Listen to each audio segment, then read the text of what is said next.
Saludos desde Pafos. Les habla el Padre Fernando Flores, misionero del Instituto del Verbo Encarnado. Es el último día de Pascua y escuchamos el final del Evangelio según San Juan.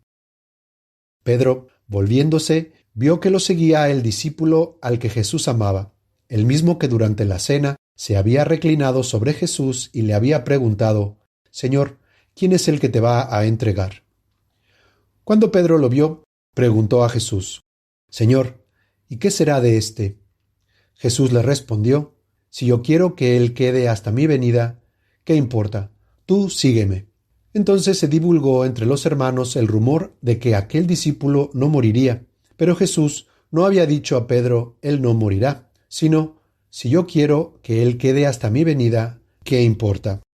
Este discípulo es quien da testimonio de estas cosas y las ha escrito, y sabemos que su testimonio es verdadero. Jesús hizo también muchas otras cosas. Si se las relata detalladamente, pienso que no bastaría todo el mundo para contener los libros que se escribirían. Después de que en versículos anteriores Jesús le revelara a Pedro el modo en que moriría, en el Evangelio de hoy Pedro pregunta con respecto a Juan: ¿y qué hay de él?, seguramente preocupado por el destino del joven apóstol.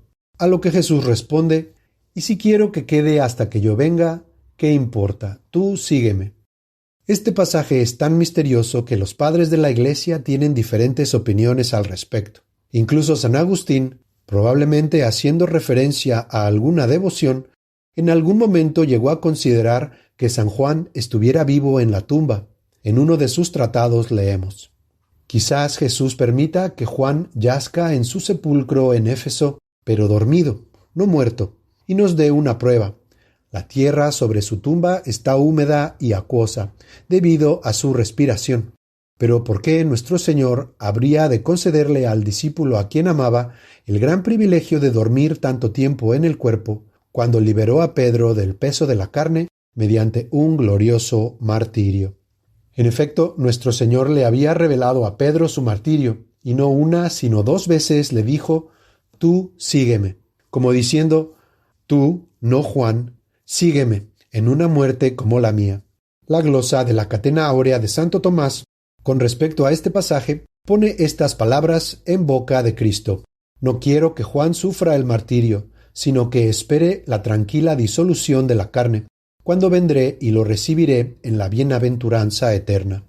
De todos los apóstoles, San Juan fue el único que no sufrió el martirio, aunque no por falta de intentos. Tertuliano, hablando de la ciudad de Roma, nos dice: «Qué feliz es su iglesia, donde los apóstoles derramaron toda su doctrina junto con su sangre, donde Pedro sufre una pasión como la de su Señor, donde Pablo alcanza su corona con una muerte como la de Juan el Bautista, donde el apóstol Juan fue sumergido ileso en aceite hirviendo, y de allí remitido a su exilio insular». Se refiere Tertuliano al famoso exilio a la isla de Patmos. Hay una vieja tradición que dice que llevaron a San Juan a Roma, que trataron de ejecutarlo en el Coliseo, frente a una gran multitud, quienes, al ver a San Juan tan tranquilo en el aceite hirviendo, se convirtieron. La Enciclopedia Católica también nos dice de San Juan Evangelista: «La tradición relata muchos rasgos hermosos de los últimos años de su vida».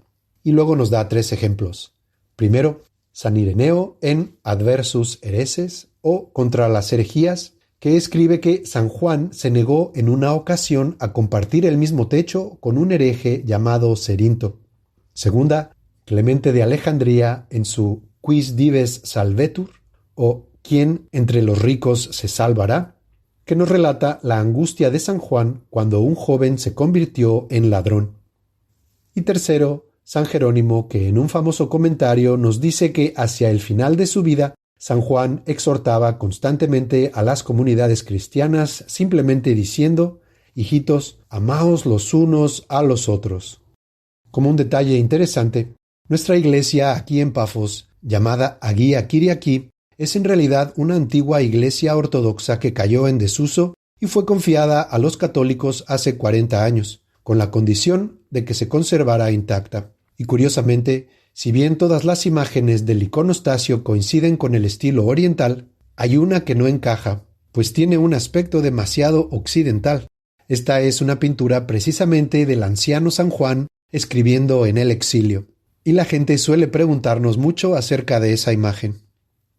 Ahora, también escuchamos cómo, por así decirlo, Juan firma su evangelio.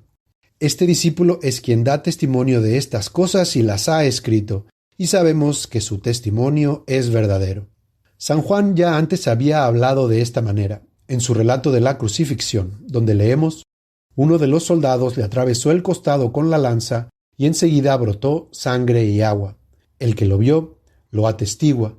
Su testimonio es verdadero y él sabe que dice la verdad, para que también ustedes crean.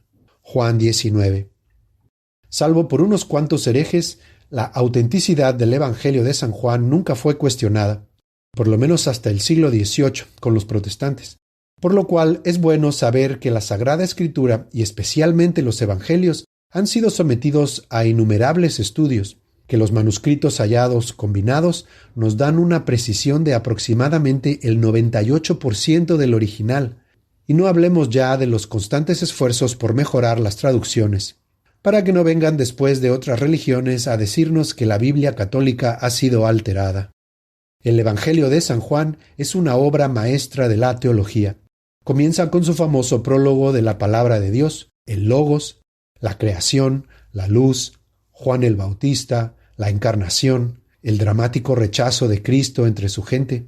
Muestra también la divinidad de Jesús, habla de las señales que dio y las muchas verdades que enseñó. Nos ofrece detalles únicos de su pasión salvadora. Es, sin duda, la cumbre de la escritura teológica y, en gran medida, responsable de haberle dado forma al mundo cristiano. Y, sin embargo, con asombrosa sencillez, el autor se hace como niño y parece decirnos: yo soy ese discípulo, yo presencié todas esas cosas y no miento. Luego, Juan termina diciéndonos que Jesús hizo tantas cosas que si se escribieran, el mundo no podría contener todos los libros. A ver, Juan solo escribió una fracción de lo que presenció y, aún así, uno puede pasar toda la vida estudiando su evangelio y nunca agotarlo. Pero, por si se preguntan, ¿por qué Juan no nos contaría más acerca de Jesús? San Ireneo también nos dice que, de hecho, San Juan escribió su evangelio en respuesta a aquel hereje, Cerinto, con quien no quiso compartir el mismo techo. Solo escuchen cómo abre San Ireneo su libro de las prescripciones contra los herejes. Capítulo 1. Introducción. Las herejías deben existir e incluso abundar, pues son una prueba para la fe. Y ese es solo el título. Pero es una buena pregunta. ¿Por qué los evangelistas no escribieron más cosas acerca de Jesús? En la Constitución dogmática Dei Verbum sobre la divina revelación leemos: las verdades reveladas por Dios que se contienen y manifiestan en la Sagrada Escritura se consignaron por inspiración del Espíritu Santo. La Santa Madre Iglesia, según la fe apostólica, tiene por santos y canónicos los libros enteros del Antiguo y Nuevo Testamento con todas sus partes, porque, escritos bajo la inspiración del Espíritu Santo, tienen a Dios como autor y como tales se les ha entregado a la misma Iglesia. Pero en la redacción de los libros sagrados, Dios eligió a hombres que utilizó usando de sus propias facultades y medios, de forma que, obrando Él en ellos y por ellos, escribieron como verdaderos autores todo y sólo lo que Él quería. Dei Verbum 11. Para terminar, en una nota un poco más espiritual, al principio también escuchamos que San Juan reclinó su cabeza sobre el pecho de Jesús durante la última cena. Santa Gertrudis, mística benedictina alemana del siglo XIII, una de las místicas encargadas de difundir la devoción al Sagrado Corazón, escribió que en la festividad de San Juan Evangelista se le permitió apoyar la cabeza cerca de la llaga del costado del Salvador, y, al oír los latidos del Divino Corazón, le preguntó a San Juan por qué, si en la noche de la última cena él también había sentido esas encantadoras pulsaciones, nunca había hablado de ellas. A lo que San Juan le respondió: esta revelación ha sido reservada para épocas posteriores, cuando el mundo, habiéndose enfriado, la necesite para reavivar su amor. Nos encomendamos al Inmaculado Corazón de María Y como junio es el mes del Sagrado Corazón de Jesús, los buenos católicos llenos de orgullo lo profesamos Rey de Reyes y Señor de Señores, para gloria de Dios Padre.